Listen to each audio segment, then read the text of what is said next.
The highest award given to British officials who work abroad is the Order of St Michael and St George.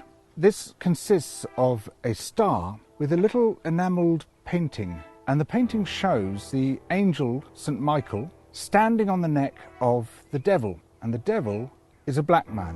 This image is very similar to one that we've become familiar with. A policeman kneeling on George Floyd's neck as he says, "I can't breathe." And the idea of standing or kneeling on the neck of a black man is deeply embedded in these notions of dominance, of white people over black people, the dominance of Western nations over other countries. Now, one of the recipients of this award was a man called Sir Evelyn Baring. Sir Evelyn Baring was the grandfather of someone called Mary Wakefield. Mary Wakefield is the wife of Dominic Cummings, Boris Johnson's chief advisor, a man who has done more to cover up the record of current events than anyone else in this government. Sir Evelyn Baring was governor of Kenya when Kenya was a colonial possession of the United Kingdoms. And while he was there in the 1950s, he instituted a system of concentration camps, which even his own Attorney General compared to those run by the Nazis. He drove into these concentration camps and fortified villages. Almost the entire population of the Kikuyu people, then numbering over 1 million people. Huge numbers died, some of them of starvation and disease. Many beaten to death, burnt to death, tortured to death. Repeatedly, men were castrated. In some camps, almost the entire population of children died. And until the Mau Mau are destroyed, the innocent too must suffer. It was Evelyn Baring who oversaw the creation of this system. Sir Evelyn Baring, upon whom rests the main responsibility of the campaign.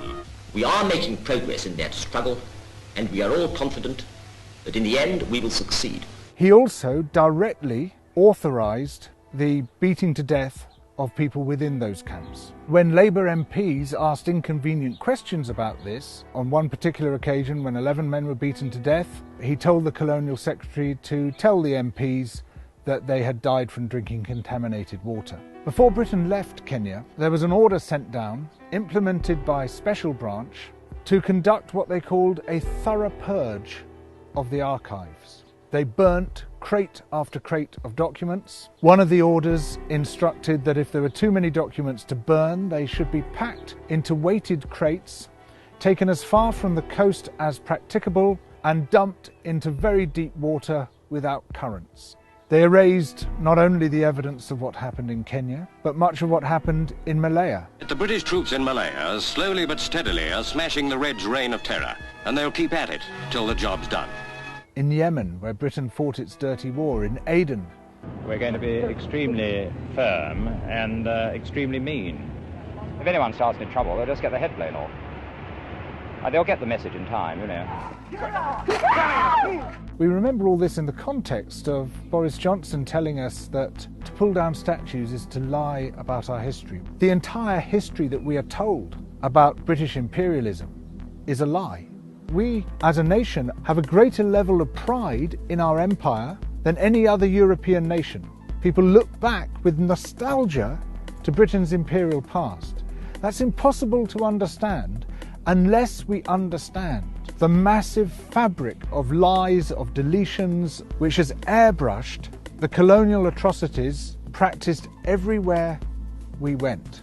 Imperialism has long been justified through the notion that the white man had a duty to civilize the so-called other races.